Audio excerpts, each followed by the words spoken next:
Hello, everyone. I'm Becca, dietitian by trade, mom 24/7, wife from the start, and when there's a few extra hours in the day, you might find me hitting the trails or on horseback. And I'm Kara, a therapist to women, a mom to a boy, an entrepreneur, mountain junkie, and a postpartum runner. And this is Fit for a Queen, a podcast that's devoted to the female athlete wanting to balance the teeter-totter of all the things we desire out of life as women: performance, health, intellect, and taking time for self, even if we only get 1 minute out of the day.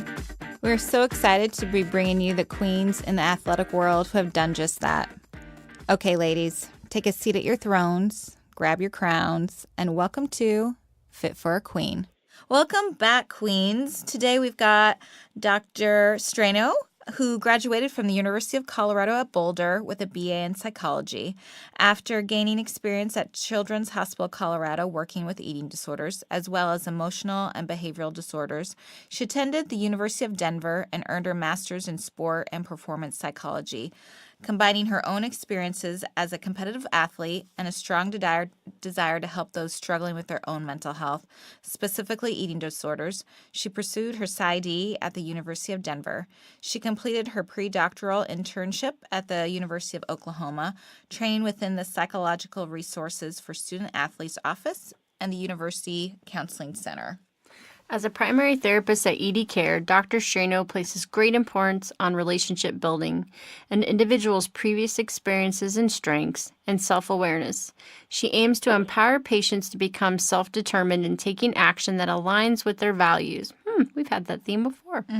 Dr. Streno believes the therapeutic relationship provides an ideal setting to show compassion, practice effective communication, acceptance, accountability, and values-guided action necessary to work towards a meaningful and fulfilling life separate from an individual's eating disorder.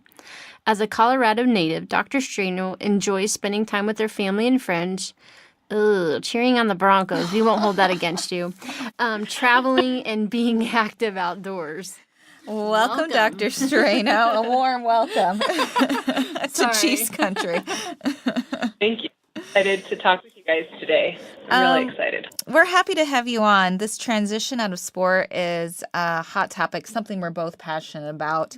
And we're having some professional and elite athletes on that have decided to take breaks or transition out of sport. And it's been a theme of difficulty for some. So I recently came across this quote. It is often said that a sports star will die twice, the first time at retirement. And I read this. I'm like, wow. That's kind of extreme, but Dr. Streno, do you think transitioning out of sport really is a difficult issue for athletes in general? I would think there would be a lot of relief that would come from this, the need to not compete constantly at this level and take a break. Can you speak a little bit more on transitioning out and mental health issues that may arise? Yeah, absolutely. I think there's definitely some athletes, yes, who do feel ready to move on.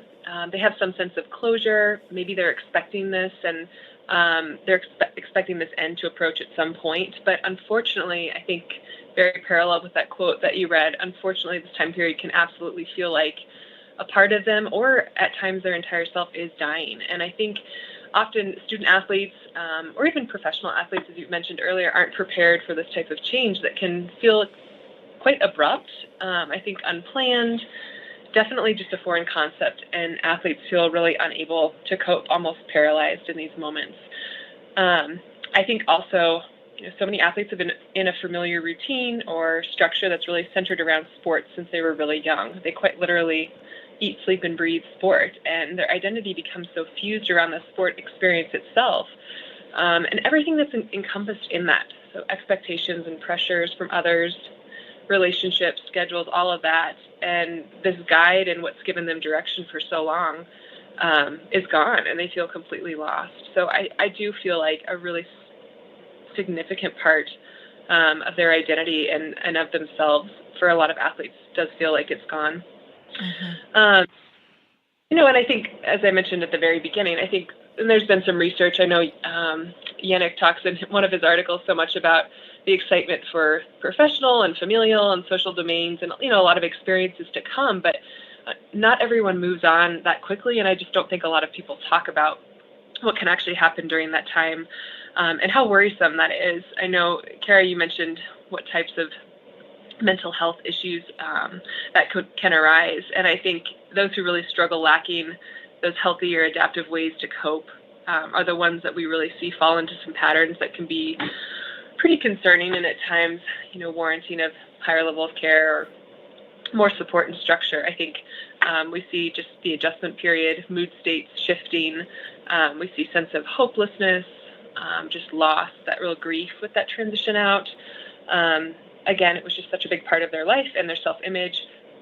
And now this lack of control, this lack of structure, really just this inability to find satisfaction with one's mind, but also their body outside the regimen of, participating in sport can lead to some more serious issues, eating disorders and depression, all of that.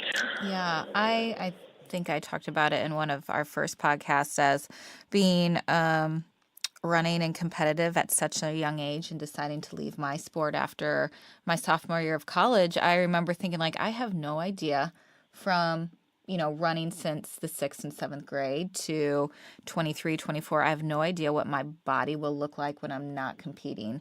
And that fear around really not knowing your body and what that not being competitive might, how it'll turn out, I guess. Right. Well, and like you said, from an early age we get started. Well, that includes your friends tend to be centered around the sport, your role models, your coaches. And so that means a lot of times breaking apart from that too. Absolutely. Yeah, I think, like you said, there's the physical changes, but there's also just the way that you connect with people and how other people perceive you. You might be, or many of these athletes are known as the runner or the swimmer. And when that's no longer the case, or it's not to such an extent that it has been at such a high level for a while, and especially when it's abrupt and just a foreign concept, it can be a really scary and a really challenging transition out of. Yeah, unfortunately, kind of goes into my next question that media, professional athletes that we've seen that have retired from sport, they tend to be under a microscope, right? But we see some athletes that do well when they retire and some that not so well. What are some risk factors for those that might struggle a bit more? Or how can others be more successful? Yeah. Well, and yeah, you make a good point that, there is some research that still some protection from body image concerns can be a result of just being involved in sport or being involved in athletics. So there are layers of protection, I think, in there. But for so many athletes, they're already in such a unique sport environment that creates opportunity for body image thoughts to come up and body dissatisfaction and a real harsh critique about how they are physically. I think as Ron Thompson and Roberta Sherman have pointed out so extensively in presentations and articles in their book and everything, but just specifically the focus on image, especially when we think about the more aesthetic, clean, endurance, weight class sports, the pressure to perform at a certain weight or physique is something that that's all they've known. I think often athletes really engage in a lot of comparison and competition with teammates, siblings, peers, whoever it might be that's really in that environment. And they're often trying to handle and field feedback and judgment and critique within their performance from other people too. So they definitely are at more risk. There's a lot higher possibility that they're going to need more support to kind of transition from this environment and what they've been used to. And I think it's concerning because it's such a norm for them. There's so many parts of their sport that outside of sport we might see as even more concerning or more disordered.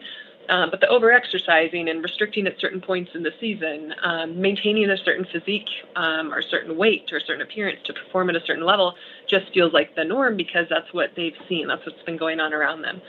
And so when that's been reinforced, trying to help them actually recognize, a healthy way to nourish your body and a healthy way to view your body and to practice some self-acceptance for yourself that doesn't just purely rely on body weight, shape, and size.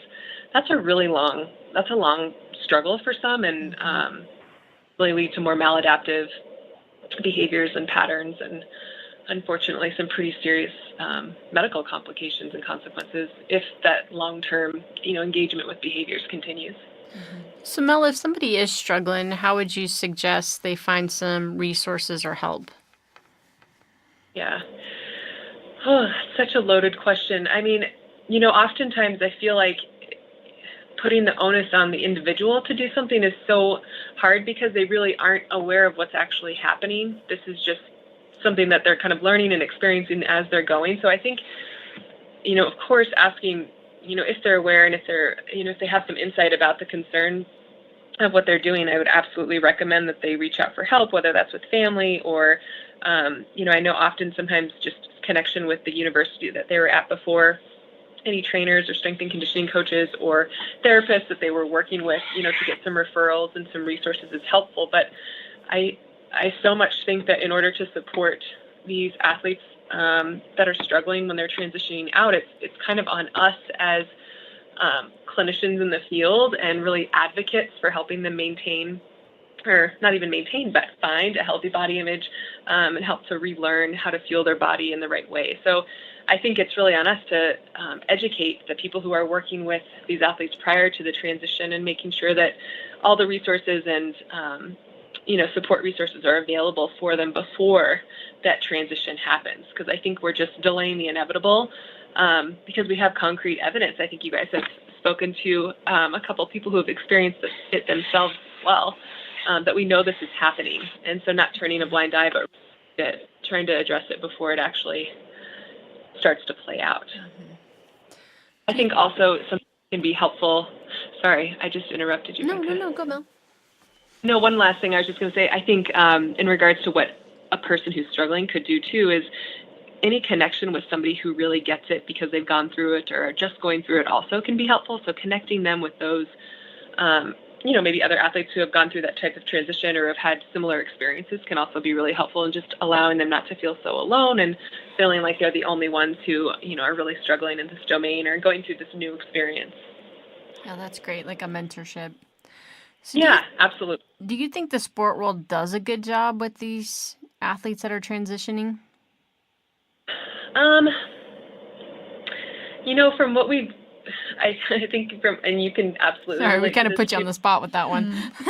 No, I think you can relate to this too. Just in doing like a lit review and a lit search on what studies and what research and what is the evidence out there about this transition. It is so limited. I think Varnes in one of the articles said, I can't remember his wording exactly, but he used the term, it's a bit startling just how little information, actual just information that we have out there about this transition and the impact on one's body image throughout the transition. So I feel like there could always be more. I think there's tons of information and tons of literature on transition itself. So unexpected injury, resulting in retirement. I think professional sport retirement even has more. I think we have tons of information on eating disorder prevalency within the college setting and out, but there's kind of this black hole that occurs for the student athletes and that quick spiral into disordered eating patterns or eating disorder behaviors that takes place in that time period. And I think there's just such a strong need to continue exploring this area. And even before that, as you guys are doing so well, just getting the word out that this is important, and really, helping people become more vigilant of signs and symptoms leading to some more potentially concerning issues that we've talked a little bit about before, just in what that looks like in regards to transitioning out of sport and then trying to develop a healthy body image and kind of a different, unfamiliar relationship with oneself and identity. Anything you think we could do as clinicians, parents, coaches to help make this transition smoother? I think kind of like what I just said, I think anything we can do beforehand. I think just bringing, psychoeducation on healthy body image and the nutritional components of feeding one's body appropriately before that transition, helping, that start freshman, sophomore, junior year of college. I think, in the same way that I think universities do a really nice job of helping athletes prepare for what's it going to be like when you don't have sport and you have to be in a business world or a professional setting, or maybe you're going to grad school or whatever that might look like. I think there could definitely be a parallel process with how do you actually deal with your physical body changing, and how do you deal with the shift in identity? How do you deal with some of the mood shifts we've talked about, or maybe some of the more concerning mental health issues that are starting to arise? Just kind of putting it out there as a reality so that it doesn't come as such a shock to them.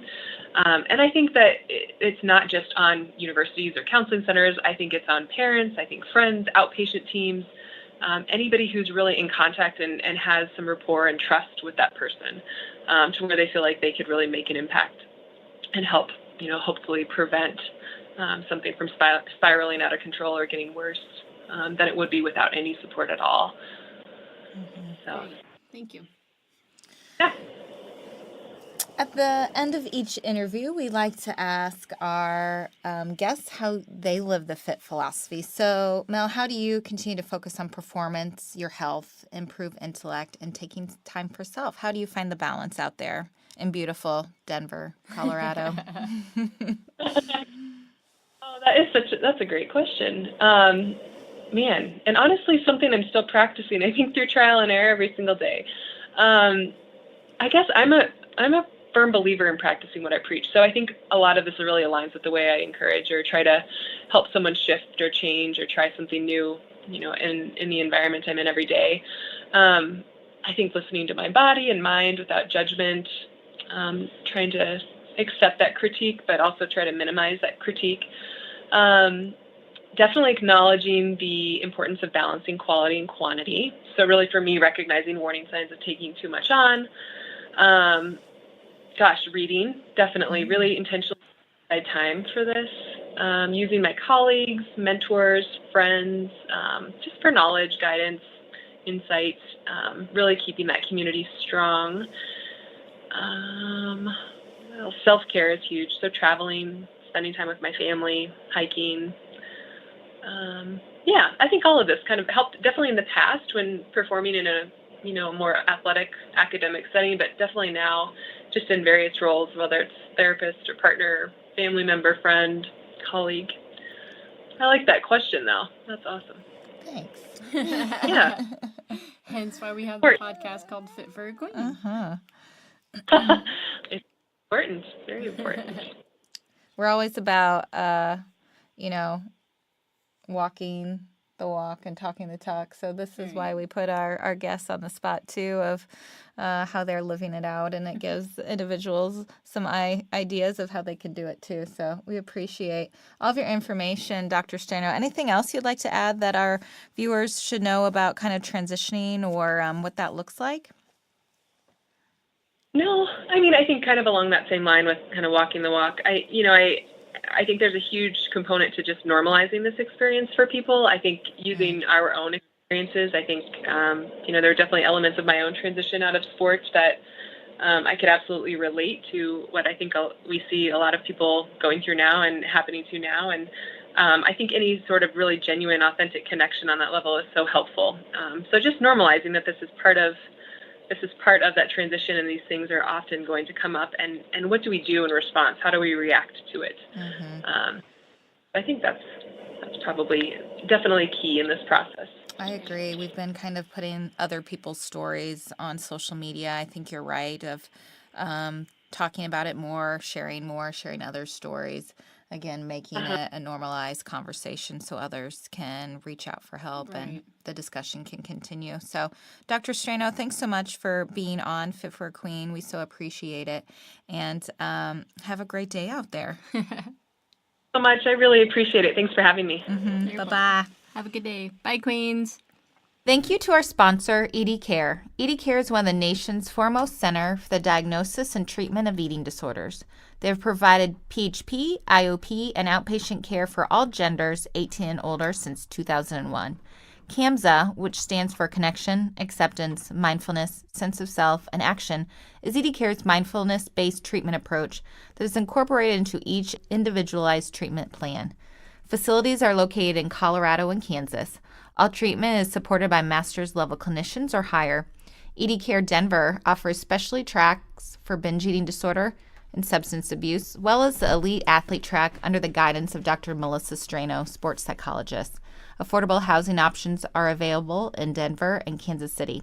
Visit them online at www.eatingdisorder.care to learn more or call 866-771-0861. For additional information on today's topic and guests, follow us on Facebook, Twitter, and Instagram at Fit for a Queen. And Hashtag Fit for a Queen. And don't forget to rate us on iTunes.